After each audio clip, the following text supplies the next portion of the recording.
अस्सलाम वालेकुम। मैं हूं राना मोहम्मद आसिम अल मज़ार रियल एस्टेट एंड बिल्डर्स के प्लेटफॉर्म से आज एक शॉर्ट और इंफॉर्मेटिव वीडियो लेके मैं आपकी खिदमत में हाज़िर हुआ हूं, जिसका टॉपिक है कि last date of merging of all disputed and out of boundary present plots. तो बैरिया का भी एक नोटिफिकेशन बैरिया ने जारी किया, जिसके ऊपर वाज़ह तौर पे उन्होंने लास्ट डेट को मेंशन किया है कि वो प्रीसेंट जो आउट ऑफ बाउंड्री हो चुके हैं फुली या पार्शली, ये हम आगे चल के बात करेंगे कौन से प्रीसेंट हैं जो फुली बैरिया के अमल दखल से बाहर कर दिए गए हैं, जिनको आउट ऑफ बाउंड्री प्रीसेंट्स बोलते हैं, और कौन से प्रीसेंट्स ऐसे हैं जिनका कुछ हिस्सा बाउंड्री से बैरिया की हदूद से बाहर हुआ है और कुछ हिस्सा बैरिया की बाउंड्री के अंदर है, जिसको हम इन दी बाउंड्री ऑफ बैरिया बोलते हैं। इन एंड आउट यहाँ पे एक टर्म यूज़ होती है कि इन प्लॉट्स को जो हम बोलते हैं कि ये इन है तो वो बैरिया की बाउंड्रीज के अंदर आते हैं, बैरिया के अमल दखल में आते हैं, वो सेफ प्लाट हैं। और जो हम बोलते हैं कि आउट प्लाट हैं तो वो बैरिया की बाउंड्री से बाहर हो जाते हैं, वो आउट प्लाट है, अनसेफ प्लाट है।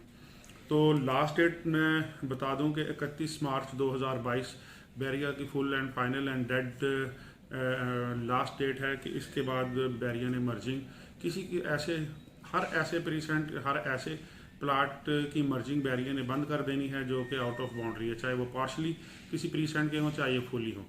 अब मैं आपको बताता चलूँ कि कौन से ऐसे प्रीसेंट हैं जो फुली बैरिया के अमल दखल से बाहर कर दिए गए हैं। उसमें 32A, 32B, 32C और 32D, ये 4 प्रीसेंट हो गए। उसके बाद 33A, 33B, 33C और 33D, ये 8 प्रीसेंट हो गए। इसी तरह 29A, 29B, 29C और 29D, और इसी तरह valley block A, valley block B, valley block C, valley block D। ये टोटल ऐसे 16 प्रीसेंट हैं जो कम्प्लीटली बैरिया के अमल दखल से बाहर कर दिए हैं। ये पुराने जो हमारे क्लाइंट्स हैं उनको मालूम होगा कि बैरिया ने आज से 3-4 साल पहले इन प्रीसेंट्स की फाइल्स को अनाउंस किया था। प्रीसेंट के नक्शे भी उस वक्त बैरिया ने अनाउंस कर दिए थे, शाया कर दिए थे, लेकिन बैरिया अनफॉर्चुनेटली किसी रीज़न की बिना पर ये 16 प्रीसेंट लॉन्च नहीं कर सका, और जिसकी वजह से लोग बड़े परेशान हुए।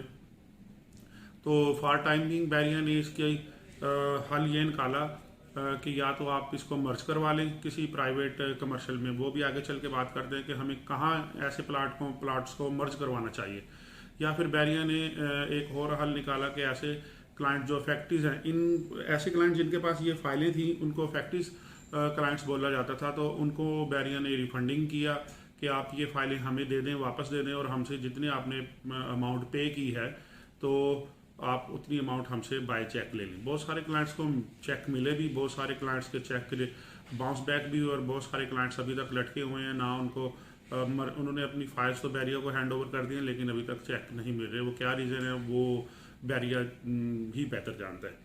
तो उसमें कुछ प्रीसेट ऐसे भी हैं जो पार्शली, जिनका कुछ हिस्सा बैरिया की बाउंड्री से बाहर चला गया है और वो फाइलें भी मर्ज हो रही हैं, और उनकी भी पहले रिफंडिंग बैरिया ने की थी।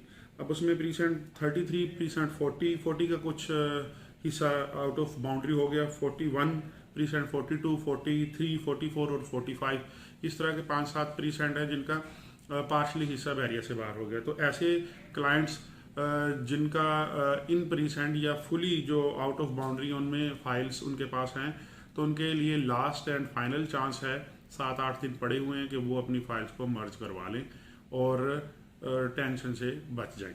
अब बहुत सारे क्लाइंट्स मुझसे पूछते हैं कि हमें कहाँ मर्ज करवाना चाहिए, उन्हें समझ नहीं आ रही होती। बेसिकली उन्हें पैसे चाहिए, और पैसे चाहिए होते हैं, तो बैरिया ने रिफंडिंग बंद कर दी है। मार्केट में अगर वही फाइल्स लेके जाएं तो वो 45% माइनस में बिक रही है, यानी कि आपने अगर 10 लाख रुपए पे किए हैं बैरिया को किसी फाइल की मद में, तो 45% माइनस 44 यानी 4.5 लाख रुपए माइनस आपका हो जाएगा, और आपको यहाँ पे जो इन्वेस्टर्स हजरात हैं वो आपको बाकी 5.5 लाख रुपए फिल 4 दे देंगे। अब सवाल ये पैदा होता है कि उन्होंने क्या करना होता है उन फाइल्स का जो आपसे लेते हैं।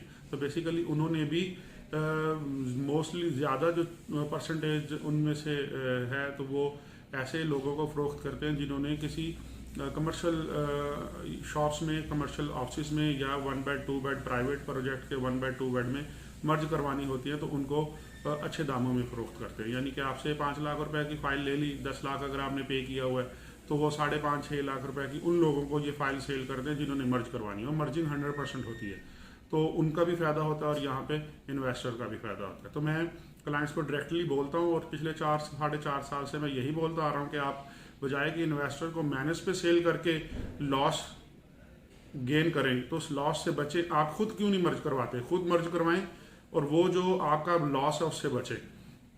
तो वही क्वेश्चन की तरफ आता हूँ कि लोग पूछते हैं कि हमें कहाँ ये मर्ज करनी चाहिए। तो हर उस प्रोजेक्ट के अंदर आप मर्ज कर सकते हैं जो रिप्यूटेड प्रोजेक्ट हो, जो बिल्डर्स रिप्यूटेबल हो, जिनका कोई प्रोजेक्ट बन रहा हो, अंडर कंस्ट्रक्शन हो। ऐसे ना हो कि वो आपको दिखाए कि ये मेरा प्लाट है, होर्डिंग प्लाट के चारों तरफ होर्डिंग्स लगा, बोर्ड वगैरह लगाए हुए हैं और उसके पीछे कुछ भी नहीं है, सिर्फ प्लाट नजर आए, और वो आपसे कहे कि ये मेरे 6 महीने बाद इसकी डिगिंग करनी है, साल बाद डिगिंग होगी, 2 साल बाद आपको हैंड ओवर कर दूंगा। तो मैं क्लाइंट्स को कहता हूँ कि इस तरह के प्रोजेक्ट से बचे, क्योंकि ये इस तरह के प्रोजेक्ट पे मैं ये नहीं कहता कि नहीं बनाते हैं, लेकिन टाइम बहुत ज़्यादा वेस्ट होता है। अब आजकल तो अंडर कंस्ट्रक्शन ऐसे प्रोजेक्ट जिनके 1-2 floor, basement, ground, first, second, third floor बन चुके हैं, चौथा, पांचवा अभी अंडर कंस्ट्रक्शन है, तो उसमें हमें दिखाने के लिए बहुत कुछ होता है कि सर ये आपकी तीसरे फ्लोर पे शॉप है, तो तीसरा फ्लोर आपका बना हुआ है,